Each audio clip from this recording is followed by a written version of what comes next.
folks, just a quick video on adaptive cruise control for the VW California.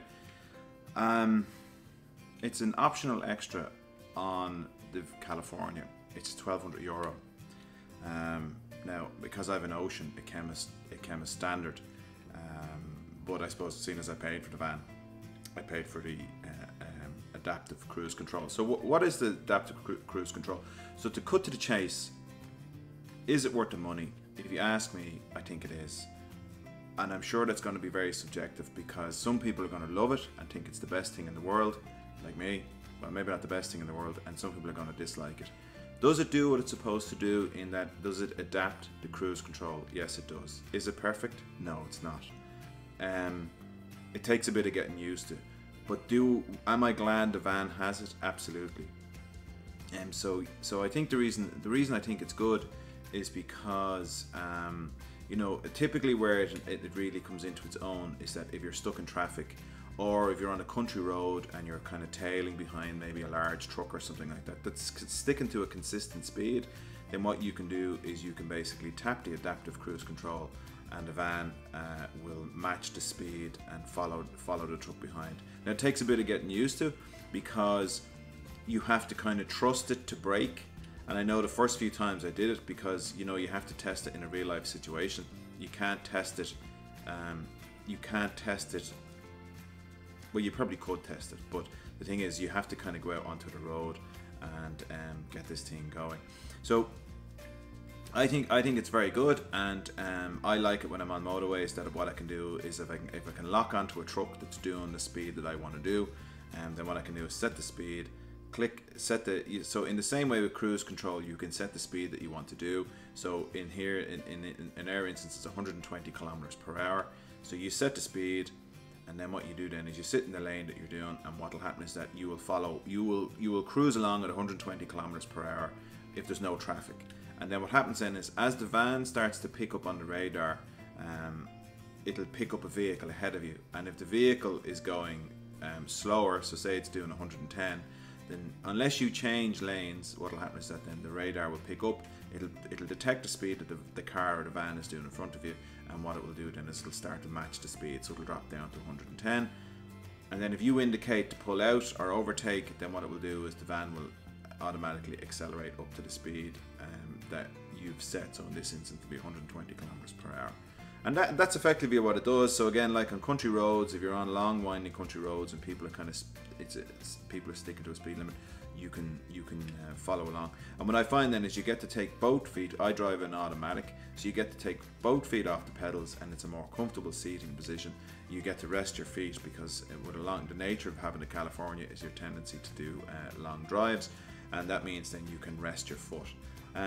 So that's it. So that's kind of just all I wanted to say in sort of like a part one of this video, in to say that I think it's a good thing to have in the van, and I would recommend that that you would use it. Now, okay, so what I'm going to do now is, that's it. If that's all you wanted to know, then you can switch off now. So that's nearly 4 minutes. You can switch off into the video. Now what I'm going to do is I'm going to do a little bit more in depth into what I think of it. So warts and all and stuff like that. And I have my little trusty VW van here. I'd like to kind of do a video of a real world situation of driving along and accelerating and showing it in work, but you can't really, you'd have to be in the van to feel how it works. And so I don't think there's any point in me doing that. It's also probably a bit dangerous to be trying to make a video while you're kind of driving around in traffic, and I'd be all day doing it. So what I'm going to do is I'm going to go through, I have a little mock-up that what I'm going to do is I'm going to try and explain some of the pitfalls of the adaptive cruise control and how it works. And then hopefully you might find that of interest. So for example, I use it, but my wife, who also drives the van, doesn't. She won't use it at all. She prefers just to use her feet and that's because she doesn't trust it. She doesn't like the feeling of it being in control. It's also not perfect, and I'll explain in my mock-up of the issues, and she doesn't like that either. And but I think also you have to kind of trust it and use it over time, and you get better at using it. It is really a driver's aid, and therefore you never stop driving the van. It's not like it's autonomous and it'll do a lot of the driving for you. You have to be with the driving at all time. Obviously the radar picks up, so if for example you get a bit distracted and a truck slows down suddenly, the radar will pick up and slow you down as well, which is very handy and very safe. So even if it wasn't standard, I would have bought it because I like the safety aspect of the van. What I have here is I have my VW guide for the van, and the information, if you have a T6 like we do, the information is on 2.8 using the cruise control. So it's page 284, and I'd recommend that you go through this and study it. You know, for the various, don't rely on me. I would certainly read this and see. And what I might do is I might pick out some of the pages and then just kind of highlight, show on the camera a view down onto it, and then show you what I think, some of the things, what I think of it. So that's really it. This could potentially run into being quite a long video by the time I finish explaining it. My apologies. That's why there's a bit of a health warning and 2 parts to it. Okay, so next thing I'm going to do is I'm going to show you the book, and then maybe some of the information in the book, and then I'll do my little mock-up with the cars and stuff like that, and you'll get to see what I mean. Really, these videos about the van are very subjective. I find a lot of people come back on the videos and comments saying it's rubbish and I don't like it and this and the other stuff, and they're strongly held beliefs that you think, you know, you spent a lot of money on something and it's not worth it. But what I would say is that the adaptive cruise control is going to be very subjective. Just again, taking me and the wife, it's so subjective that some people are going to hate it, some people are going to think it's great, some people it's going to be flawed. Personally, I think it's very good, but it could be a lot better. Okay, so that's the end of that part of the video. Okay, so welcome back, and this is the piece on the actual book. So the instructions are, now I'm behind the camera, so I'll be reaching in to kind of touch the page and so on. But so it goes on, you know, it explains typical instructions. It explains what's going on here and all the warnings as how to use it. The main one here is what it says here is adaptive cruise control does not react to stationary obstacles. Example, the tail end of a traffic jam, a vehicle that is broken down, or vehicles waiting at traffic lights. No, it doesn't. So you have to be conscious of that as well. Now, I have followed vehicles through villages, and they have come to a dead stop, and I have, as I've grown confident with it, I have led it to see, and it will stop. It will stop behind it, but what it does is it gives you a warning to say, you know, you need to take control and press the brake. So you can see here, I can't show you what the indicators are, or, you know, these various indicators of what's going on, unless you're driving the van. But this is typically what you will get to see, and what it will show you is it'll show you a representation of a car that you're looking at in the distance, and then the road, and then these parts here are where you set the various distances. So you can set how far back that you want to be from the vehicle in front, so you can be quite a good distance away. Now, I don't know, it doesn't tell you what each increment is. There's 5 increments, and it doesn't tell you what the distance are. And to be honest, I would say the shortest distance would be if you were driving close to a car at a safe distance behind. So it's probably following the 3-second rule, that kind of idea. That's why I noticed that's where I'd be. If you set it to the maximum distance, you're really, really far back. I would say possibly a couple of 100 meters back, maybe more, back from a truck or a car in front of you. So that's what it's saying here, and it gives you all the information about the maximum speed and so on. So 160 kilometers or 100 miles per hour and so on. And then a little bit of information here on the various lights that indicate. So like cruise control in a regular car, you know, you'll get kind of just to show you like the speedo with the little green arrow and so on, and then this one here indicates to say that you need to press the brake and so on. Then just a little bit of information on the radar sensor in the front, and then this piece here is the buttons in the multifunction pieces in the dash, and you can see here, so it's resume, set the speed, cancel. You can switch it on and off completely, and then up and down the distance. So when you're driving along, you hit set. If you're doing 100 kilometers an hour, it'll do 100 kilometers an hour. And then what you can do then is you can increase by hitting, you can increase the by pressing the plus, I think it's, you can increase, yeah, so if you go plus or minus, it goes up in increments or down in increments of 10 kilometers per hour. That's about 6 miles per hour. And then this button in the distance, as you push this button here, what it does is it tends to cycle through the distance that you will be behind the van. So it starts at the greatest distance and then cycles through down to the smallest distance and then goes through that again. So fairly straightforward here. Something I just discovered from reading it this evening, because what I find, it's a pain in the neck in that it does these 10 kilometers per hour, so it'll go 110, 120, 130 kilometers per hour. But what I'm reading here tonight, so it pays to read these things, apparently if you hit resume and then hit resume again, it goes up in 1 kilometer per hour increments. So that's what it says it does. I'm going to test that the weekend and see if that's a fact, because that would be very handy, because I find jumping up your speed in 10 kilometer per hour increments to be a bit of a pain. What else? Then it's just all the various instructions here, just the kind of setting the distance level. So you can see here, very small, small, medium, large, very large.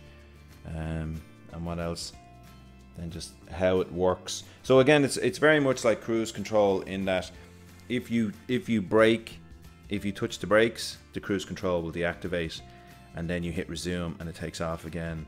And that's really, so it's very much the same. It's very much the same. If you use cruise control, it's more or less the same as cruise control.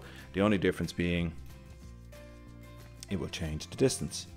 Then there's just some things here. It goes on about bends and cars pulling in front of you, and I'll do that in, say, the part 3 of the video where I'm doing my little mock-up, and things like what's that, a motorbike and behind caravans and things like that as well. So this is, you know, really what they're saying is that it's not a perfect system and that you have to have your wits about you. And you'll see this sometimes as well, whereas, you know, when you're not using your cruise control, if you're getting too close yourself, that's why I like having it, because what it'll do is it'll set a safe distance, and then it will monitor the distance between you and the car in front of you. So that's that. So that's part 2. So I'll go on to part 3. Now, welcome back to part 3 of the video, and I just want to explain, so using these cars, because again, like I said, driving around in a real world situation would prove to be slightly risky, probably. So imagine this is my van, and this is the car in front. So when you're driving your van, when you're driving along, and there's no cars, right? So there's no cars on the road with you, and you're on your own in your motorway. So you're driving along, and what happens? So you decide the speed that you're going. So you're doing 100 kilometers an hour. You set 100 kilometers per hour, and the van will carry on at 100 kilometers per hour, and the sensor will be sending out a signal all the time, monitoring the space in front of you. Now, so you'll be cruising along, no problem. You can take your feet off the accelerator and you can take your feet off the brake and sit back to a certain extent and relax. But obviously you still have to be vigilant at some stage. And the van, if it's on a bend or a curve or anything like that, no problems whatsoever. It'll carry on. Now, if you're taking a bend on a motorway, you might want to kind of hit the minus button to take some of the speed out. So you might want to drop down the speed, and the cruise control will carry on being on. You'll just be dropping your speed using the minus button, because if you touch the brake or you touch the accelerator, in my instance, because it's automatic, the cruise control will switch out, and then you just have to hit the resume button. And if you've changed your speed, it'll pick up the speed that you're currently at. And if you haven't changed your speed, then what it'll do is it'll accelerate back up to the speed that you're doing. Okay. So then in this instance, there's a car here coming into. So in this instance, what will happen is that so say this is doing 120 kilometers per hour. It's sending out the signal, and what you'll see is a car way in the distance, right? So this could be quite a bit off. And what will happen is on the dash you will get where is it now here in the book? Let me just see. So you will get this symbol. Let me see now. You'll get this symbol here. And what it'll happen is that will pop up in the screen, and it will say to you, it'll flash in for a second to say that it has picked up on a car. Now, if this car starts to slow and starts to get closer and closer, the van will start to slow. And what it will do is it will maintain the distance. So depending on what distance you've decided to stay apart, as the car slows, the van will slow as well. So you'll see your brake lights will come on and you'll feel. And then all of a sudden, then if this car accelerates, then the van will accelerate behind it as well. And what it'll do is it'll go up to the maximum speed that you've set your cruise control to be. So in this instance, say 120 kilometers per hour.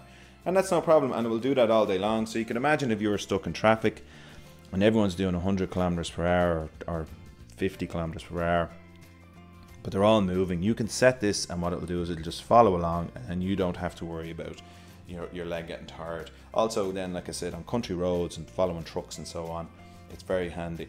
So that's where it's good. The issues are, the things I don't like about it is that, so say for example, what I tend to find is that I tend to try and keep the distance between me and the car on busy motorways down to the smallest gap possible. The reason being, typically if I leave a nice safe gap, what you'll get is a car will come up and pull into the gap. Well, it'll be on this side, but what they'll do is they'll pull into the gap, the van will pick up the sensor, and then what will happen is this guy here, it reacts by slowing. So it'll pile on the brakes, because what it wants to do is, this guy has cut the distance between you and him in half. So now what it wants to do is it wants to create that distance again, and what will happen is that it'll jam on the, not jam on the brakes, but it certainly does. It does put on the brakes because it senses this is a danger, and what it'll do then is the van will move backwards. So that's one of the issues that you have to be conscious of. So by maintaining a closer distance, a safe but closer distance, you have a tendency to cut down this thing of people wanting to dive in on top of the gap. So the other thing I don't like about it is that what can happen is that if it does sense that these guys are slowing quickly, again, it will pile on the brakes. It's not a sudden thing. So sometimes what can happen is if you're doing 120 and then in the distance these guys have slowed, it can sometimes be slow to react. And what it does then, because remember one of the warnings is it doesn't really work well with stationary vehicles, you know, it will really pile on. So you, at some stage, you have to decide when you might take over. And that takes a little bit of practice, to be honest, because if you leave it to this, it will stop. It's not going to run into the back of a vehicle. It won't do that. But what it will do is it'll leave it and leave it and leave it and leave it, and then it'll jam on. Now, it doesn't skid or anything like that, but it's quite a sudden jarring shock. So that's one of the issues with it. The other issue then is obviously when you're driving along and you're getting a merge, so cars are merging, you have to be conscious of this as well, because for the same reason that these guys pulling into your gap, because you could be really tooting along here. Now I'm going to just assume everyone sticks to the speed limit, but say you're doing about 140 or 150, you know, you could be really flying along here, and in the same way you would anticipate somebody coming in if you're driving without adaptive cruise control, you have to watch this, because what'll happen is it's not till they break the beam that this will pick this up. And again, in this instance here, it'll really jam on. It'll try and slow down as much as possible. And it's a big heavy vehicle, and when you're fully loaded, it'll really pile on the brakes there as well. So just when you're merging, so in these instances, what I have a tendency to do is you either drop the speed that you're doing, or I just touch the brakes, I take over, and then what happens then is once these guys get their distance going, then what I'll do then is I'll accelerate and I'll restart it again. Now, if you are coming up behind somebody and you've set your speed, and say it's a bit congested here, but somebody's here behind you and you're letting this guy pass, right? So you let him pass, oops, he'll pass, and then if you time it nicely, so you're slowing, you're going from 120, 119, 118, when you indicate and pull out, the van will accelerate very quickly. It does this quite well, actually. I think when you hit the indicators, I'm assuming it does because that's how it feels, that when you indicate, the van knows that you're going to do an overtaking maneuver, because the minute you pull out, it seems to be, once I hit the indicators, it seems to be very responsive, and it'll get you very quickly back up the speed and get you past this guy. Oops, everyone's gone out of shot. It'll get you very quickly back up the speed and past these guys. So like, that's really it. I think they're the only issues is that you have to be vigilant in that it is very good, but it's not a substitute for being a safe driver. It does have its limitations in trucks and stuff pulling in front of you. But let me just think now. Is there anything else that I don't like about it? I think the thing is they warn about bends and corners and maybe motorbikes and things like that as well. But again, you know, there are situations where you'd probably be safe to take control of the van anyway at some stage. You'll feel the van won't slow down. Obviously, if you're on a sharp bend, it won't slow. Sometimes, I suppose, what they're saying is that if it does corner, if it is cornering, the radar might pick up, you know, it might pick up something here and confuse it for a car or something like that as well. And you'll kind of, over time, I mean, we have the van 1.5 years, and I suppose over time I have discovered, you know, how to fine tune it and how to refine it. But I say to my wife, use it, it's a great little thing, but again, she does not like it. So look, I think that's it. I don't think there's anything else really to discuss with it. I think, yeah, look, I think read the instructions, and I think it's a handy little thing to have, you know. So yeah, so that's it. So I hope you find this video of use. By looking at it, it's going to be a bit of a long one, but aren't they all? So thanks for watching, and hope you like this. Don't forget to subscribe. Bye bye.